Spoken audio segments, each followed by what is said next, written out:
아멘. 할렐루야. 아멘. 오늘 말씀의 제목은 불가능한 상황 중에 나타나신 하나님입니다. 때가 되면 누구나 독립하기를 원합니다. 자녀들이 성장하면 부모님의 품을 떠나 독립하기를 원합니다. 직원이 어느 정도 경력이 쌓이면 독립하여 자신만의 사업에 도전하기를 원합니다. 교회 부교육자도 마찬가지인 것 같습니다. 때가 되면 하나님께 주시는 꿈과 비전을 따라 마음껏 목회해보고 싶은 열망이 있습니다. 시간이 지날수록 부교육자로 있는 것이 답답하다는 생각이 들 때도 있습니다. 뒤늦게 신학을 하신 분은 좀 어려울 수 있겠지만 젊은 교육자의 경우에는 담임 목회를 하기 전에 반드시 부교육자 생활을 해야 한다고 생각합니다. 신학교에서 배운 이론만으로 목회하는 것이 아니기 때문이죠. 백문이 불여일견이라고 옆에서 목회하는 것을 실제로 봐야 뭔가 목회의 방향이 잡히게 됩니다. 예수님께서 자들을 데리고 다니시면서 이론 교육만 하시지 않았습니다. 사역의 현장을 직접 보여주며 가르쳐 주셨습니다. 다 이유가 있는 것이죠. 또한 부교육자 생활은 한 분의 목사님 밑에서 배우는 것보다 여러 목사님 밑에서 배우는 것이 더 유익한 것 같습니다. 각 목사님마다의 독특한 은사와 목회의 철학이 있기 때문에 그것을 보면서 나에게 적합한 목회 구상을 해볼 수 있기 때문입니다. 아울러 부교육자 생활을 안 했거나 짧게 해본 목회자보다는 부교육자 생활을 오래 해본 목회자일수록 부교육자의 심정을 더 깊이 헤아릴 수 있는 것 같다고 생각이 됩니다. 그렇지만 부교육자 생활을 너무 오래 하는 것은 바람직하지 않다고 봅니다. 현실적인 여건들이 갖추어진 다음에 하면 좋겠지만 그런 기회가 주어지지 않더라도 기도하며 하나님께서 단독 목회의 마음을 주시면 도전해보는 것이 좋다고 생각합니다. 비록 저는 개척한 지 1년 반도 되지 않았지만 부교육자 때 경험한 것보다 더 많은 것을 경험하고 있습니다. 부교육자 때에 비하면 섬기는 성도 수는 현저히 적지만 살아계신 하나님을 더 확실히 그리고 더 자주 경험하고 있습니다. 재정적으로나 인력적으로나 모든 면에 있어서 현실적인 어려움이 있는 것은 사실이지만 도리어 그것 때문에 더욱 주님을 의지하게 되고 더 많이 고민하게 됩니다. 그러는 사이 저 자신이 성장해가고 있음을 느낍니다. 오늘 본문에 보면 야곱도 라반 외삼촌 밑에서 약 14년간을 일해오다가 하나님의 인도하심을 따라 독립을 선언하는 장면이 25절과 26절에 라헬이 요셉을 낳았을 때에 야곱이 라반에게 이르되 나를 보내어 내 고향 나의 땅으로 가게 하시되 내가 외삼촌에게서 일하고 얻은 처자를 내게 주시어 나로 가게 하소서. 내가 외삼촌에게 한 일은 외삼촌이 아시나이다. 또한 30절에 보면 내가 오기 전에는 외삼촌의 소유가 적더니 번성하여 때를 이루었으니 내 발이 이른 곳마다 여호와께서 외삼촌에게 복을 주셨나이다. 그러나 나는 언제나 내 집을 세우리까 하며 라반에게 독립의 의지를 표명합니다. 이제는 많이 달라진 것 같습니다. 과거 야곱은 아버지도 속이고 형도 속였던 교활하고 속임수에 능한 자였습니다. 그러나 세월이 그를 변화시킨 것일까요? 외삼촌 라반의 양떼를 맡아 섬기는 동안 매우 성실하고 충성된 모습으로 변화되었습니다. 라헬과 결혼하기 위해 7년을 섬겼고 원치 않는 레아를 아내로 맞이하는 바람에 도합 14년을 섬기게 되었습니다. 이 14년 동안 야곱은 아무 군소리도 하지 않았습니다. 묵묵히 주어진 일을 성실함으로 감당하였습니다. 이렇게 14년 동안 전개 부리지 않고 성실히 라반의 양떼를 돌본 결과 이제는 양들이 번성하여 때를 이루게 되었습니다. 라반도 이 사실을 익히 잘 알고 있었습니다. 라반 자신이 보아도 야곱이 자기 밑으로 들어온 이후로 훨씬 번성하게 되었다는 사실을 인정하지 않을 수가 없었습니다. 27절에 라반이 그에게 이르되 여호와께서 너로 말미암아 내게 복 주신 줄을 내가 깨달았노니 내가 나를 사랑스럽게 여기거든 그대로 있으라. 또 이르되 내 품삯을 정하라. 내가 그것을 주리라. 또 31절에 내가 무엇으로 내게 주랴고 제안을 합니다. 라반도 야곱의 수고와 헌신을 인정한 것입니다. 심지어 하나님이 너에게 복을 주셔서 이렇게 되었다고 고백하고 있습니다. 야곱을 띄워주고 있죠. 그런데 라반의 중심은 그게 아니었습니다. 네가 나를 사랑스럽게 여기거든 그대로 있으라였습니다. 진짜 본심은 그게 아니라 그냥 여기 있어라. 그래, 네 말 맞다. 너는 앞으로 써먹을 만하니까 그냥 내 앞에 있는 것이 좋겠다. 이런 의미였습니다. 라반은 철저히 계산적이었습니다. 이기적인 사람이었습니다. 만일 야곱이 일하는 게 마음에 들지 않았으면 가차없이 길거리로 내쫓을 만한 사람이었습니다. 만일 라반이 야곱을 진정으로 사랑하고 아꼈더라면 여기까지 오게 하지는 않았을 겁니다. 어떻게 해서든 분가시켜 주었을 겁니다. 야곱의 장래를 위해서라도 그렇게 해주려고 했을 것입니다. 그러나 라반은 추호도 그런 생각이 없었습니다. 14년이 지났지만 변하지 않았습니다. 철저히 자기의 이익만을 생각했습니다. 어떻게 하면 야곱을 평생 내 곁에 두고 하나님의 복을 받아 더 큰 부자가 될 수 있을까? 이것만 생각했던 사람입니다. 야곱도 이 사실을 잘 알았습니다. 라반이 원래부터 그런 인간이라는 것을 알고 있었습니다. 그가 외삼촌이었고 자기보다 어른이기는 했지만 그리 믿을 만한 사람이 못 된다는 것을 그간의 경험을 통해 충분히 알고 있었습니다. 31장 6절과 7절을 보면 그대들도 알거니와 내가 힘을 다하여 그대들의 아버지를 섬겼거늘 그대들의 아버지가 나를 속여 품삯을 10번이나 변경하였느니라 라면서 야곱의 아내들에게 피를 토하듯 항변하고 있습니다. 그래서 야곱은 네 품삯을 정하라. 내가 그것을 주리라. 내가 무엇으로 내게 주랴 하는 라반의 말을 귀담아 듣지 않았습니다. 신뢰하지 않았습니다. 실제로 그럴 마음도 없으면서 그냥 사람 마음만 붕 띄워놓고 이용해 먹으려고 한다는 사실을 알았습니다. 만일 야곱이 라반의 말을 액면 그대로 받아들였다면 정확히 얼마 주시면 좋겠습니다. 이 정도는 주셔야 정당하다고 생각합니다. 라고 말을 했을 겁니다. 그러나 오늘 말씀 보면 야곱은 얼마 달라고 하지 않습니다. 얼마를 달라고 해봐야 다른 조건을 달 것이고 나중에는 어떤 식으로든 이 약속을 변경할 것이라는 사실을 불보듯 뻔히 알았기 때문입니다. 사람을 봐가며 말을 해야 한다는 말이 있습니다. 어느 정도 어떤 사람을 겪어보았으면 대충 그 사람이 어떤 사람인지를 알 수가 있습니다.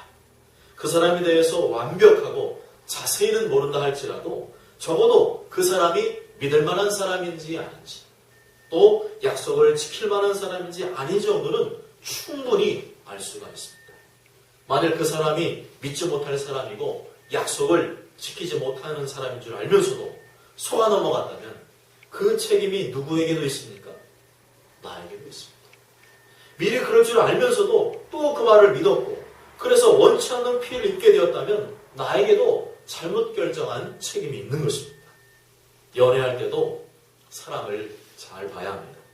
항상 말로만 은근슬쩍 넘어가는 사람은 주의해야 합니다. 연애 당사자뿐만 아니라 주변의 친구들도 봐야 됩니다. 당사자의 가족과 부모의 모습도 꼼꼼히 지켜봐야 합니다. 만일 이것을 충분히 파악하지 못한 채 섣불리 결혼한다면 나중에 큰일을 만나게 됩니다. 한 번 결혼하면 돌이킬 수 없지 않습니까?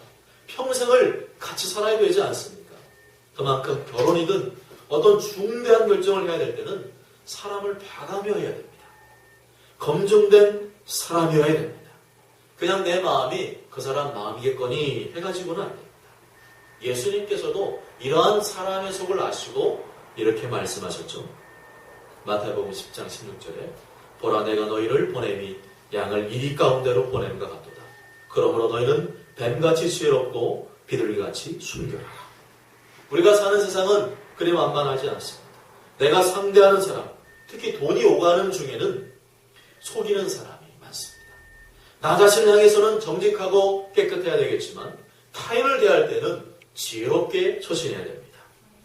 야곱은 경험을 통해 라반이 누구인지 알았기에 더 이상 속지 않기로 단단히 마음을 먹었습니다. 라반이 자신과의 약속을 지키지 않을 것을 분명히 알았기 때문에 전혀 예상하지 못한 의외의 제안을 역으로 합니다. 31절에 야곱이 이르되 외삼촌께서 내게 아무것도 주시지 않아도 나를 위하여 이 일을 행하시면 내가 다시 외삼촌의 양떼를 먹이고 지키리다 말을 합니다. 라반이 전혀 예상하지 못했습니다. 그냥 아무것도 안 줘도 된다고 하니까 라반이 얼마나 속으로 좋았겠습니까? 비가 갑자기 왜 이래? 철 들은 거야? 아니면 나한테 뭘 바라는 거야? 이렇게 하지 않았습니까?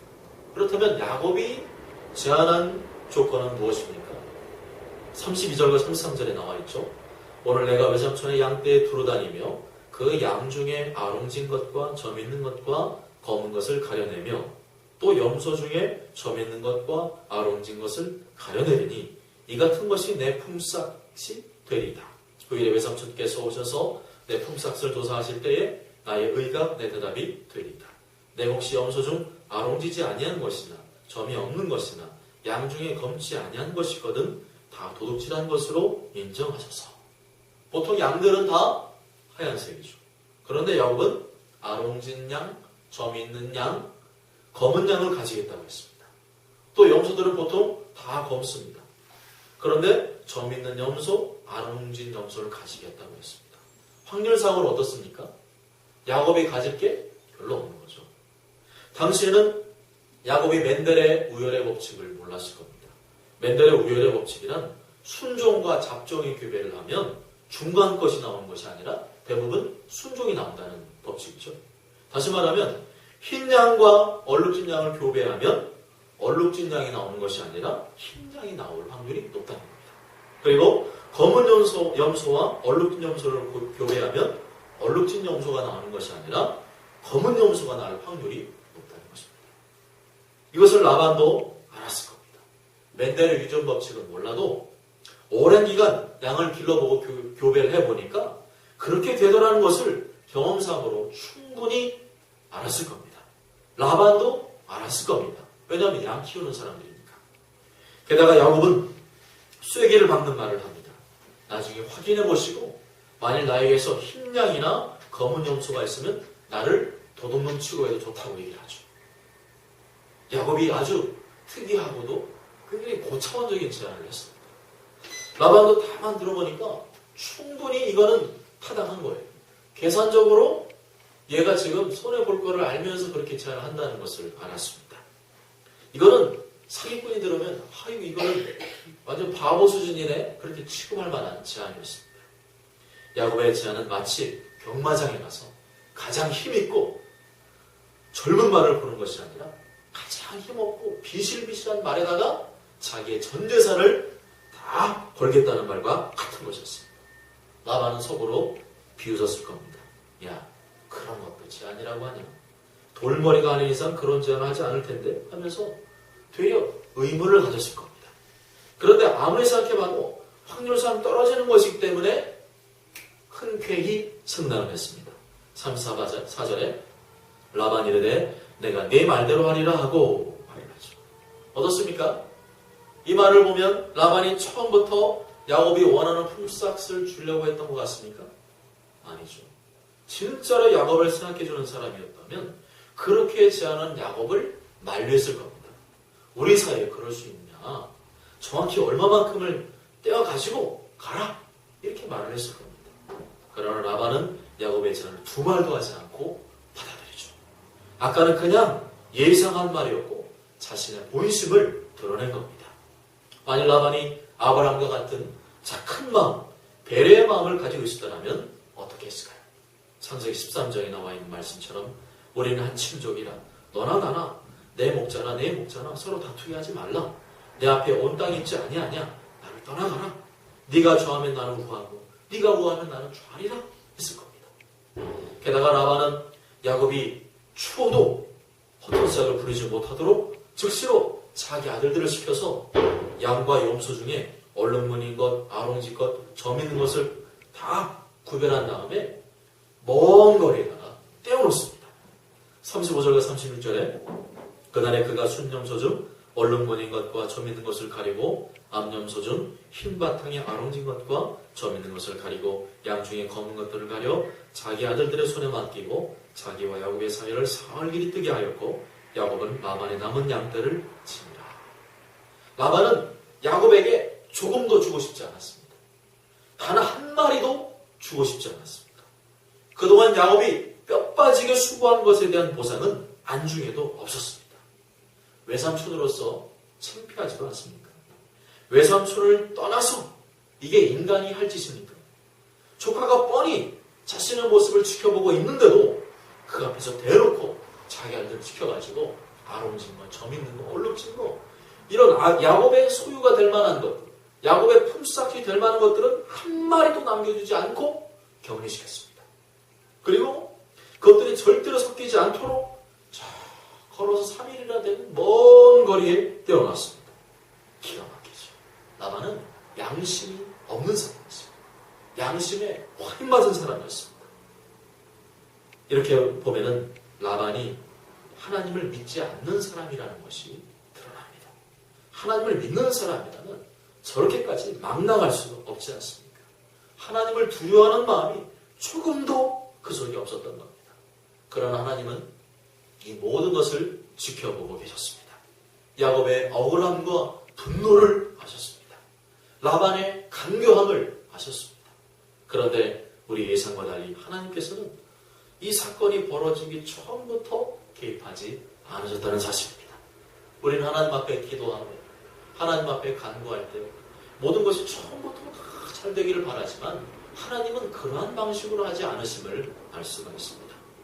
37절부터 42절을 보면 야곱이 한 일은 고작 버드나무, 살무나무, 신풍나무의 푸른 가지를 듬성듬성 벗겨서 가지를 벗길 때 쫙 벗긴 게 아니라 듬성듬성 이렇게 벗겨진 거 있잖아요. 중간 조금씩 해가지고 얼룩덜룩하게. 그래서 튼튼한 양이 새끼를 뵐 때쯤 되면 그 앞에서 이 나뭇가지를 보여준 겁니다. 이게 전부였습니다. 이게 말이 됩니까? 새끼 뵐 때 얼룩덜룩한 나뭇가지 보여준다고 해서 얼룩덜룩한 새끼를 낳을 수 있습니까? 상식적으로 말이 안 되는 거죠. 그런데 하나님께서는 이런 말도 안 되는 확률적으로 불가능한 일에 개입하셨습니다. 할렐루야. 우리가 아무리 어렵고 힘든 일을 만나도 포기하지 말아야 될 이유가 여기 있습니다. 남들은 다 포기하고 불가능이라고 말하는 바로 그때가 하나님께서 나타나실 때인 줄 믿으시길 바랍니다. 시편 43편 5절에 내 영혼아 내가 어찌하여 낙심하며 어찌하여 내 속에서 불안해하는가. 너는 하나님께 소망을 두라. 그가 나타나 도우심으로 말미암아 내 하나님을 여전히 찬송하리로다 말씀합니다. 하나님은 야곱이 가장 힘들고 괴로울 때 찾아오셨습니다.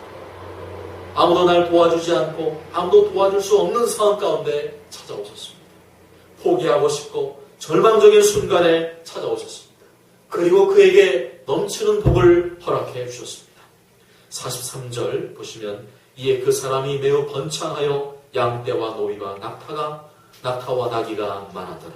31장 9절에 하나님이 이같이 그대들의 아버지의 가축을 빼앗아 내게 주셨느니라. 아멘. 여러분은 지금 어떠한 상황 가운데 계십니까? 하는 일이 힘들고 어려우십니까? 환경적으로 열악하십니까? 사람과의 관계 때문에 힘드십니까? 조금만 더 인내하십시오. 하나님께서 여러분의 상황을 잘 알고 계십니다. 하나님 모르시는 것 같지만 다 알고 계십니다. 포기하지 마십시오. 하나님께서 복을 주십니다. 하나님께서 도와주십니다. 하나님께서 고쳐주십니다. 하나님이 되게 하십니다. 하나님이 해결해 주십니다. 할렐루야.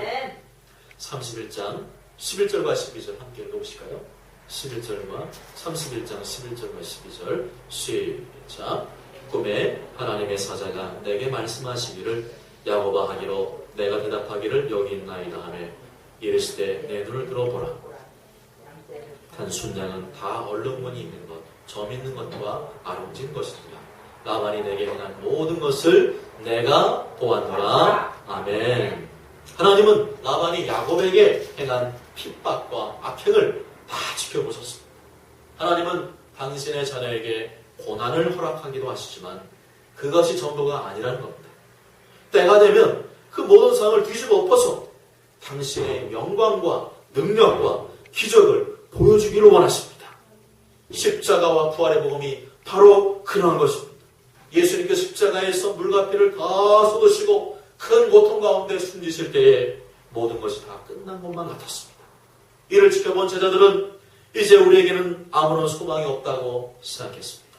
그런데 3일 후 그들은 부활의 주님을 만나게 되었습니다. 영광의 주님을 두 눈으로 똑똑히 보게 되었습니다. 할렐루야. 요한복음 11장 25절 26절에 예수께서 이르시되 나는 부활이요 생명이니 나를 믿는 자는 죽어도 살겠고 무릇 살아서 나를 믿는 자는 영원히 죽지 아니하리니 이것을 내가 믿느니. 주님은 우리에게 부활의 소망을 주셨습니다. 영생의 소망을 주셨습니다. 이것을 믿는 자는 죽어도 살고 영원히 죽지 않는다고 약속하셨습니다. 우리의 이러한 놀라운 믿음과 소망이 있다면 그까지 우리에 닥치는 현실의 어려움과 난관 앞에서 벌벌 떠는 모습이 어울린다고 생각하십니까? 고난은 잠시 밀려왔다가 사라지는 파도와 같습니다. 그러므로 나에게 닥치는 어려움이 전부라고 생각하지 마십시오. 주님이 나타나시면 거친 파도는 잠잠해지게 되어 있습니다. 불확실한 상황 속에서 야곱에게 나타나신 하나님을 기억하시기 바랍니다. 사랑하는 여러분, 야곱이 살아온 인생에 대하여 우리는 결코 좋은 점수를 줄 수 없습니다. 어쩌면 우리의 모습도 스스로 평가해 볼 때 별로 좋은 점수를 줄 수가 없을지 모릅니다. 그렇지만 그는 하나님의 말씀을 신뢰하였습니다. 하나님께서 내 조상의 땅, 내 족속에게로 돌아가라고 하신 말씀 앞에 순종하였습니다. 그렇게 하나님 말씀 앞에 순종했더니 도리어 원치 않는 라반의 인정머리 없고 파렴치한 모습을 경험해야만 했습니다. 그렇지만 하나님께서는 불확실하고 불가능한 상황 중에 복을 주심으로 야곱으로 하여금 살아계신 하나님을 경험하게 하신 줄 믿으시길 바랍니다. 우리가 주에서 구원받아 영원한 생명을 얻게 된 이유도 우리의 조건이나 겉모습 때문이 아닙니다. 단지 우리를 사랑하시고 단지 우리에게 복을 주시기를 원하심으로 가능하게 된 것인 줄 믿으시길 바랍니다. 모쪼록 저런 모두가 여러 가지 어려운 상황 가운데 있다 할지라도 우리를 사랑하시는 하나님을 온전히 믿고 그분의 말씀에 순종하심으로 말미암아 하나님의 살아계심을 경험하게 되시길 주님의 이름으로 간절히 축복합니다.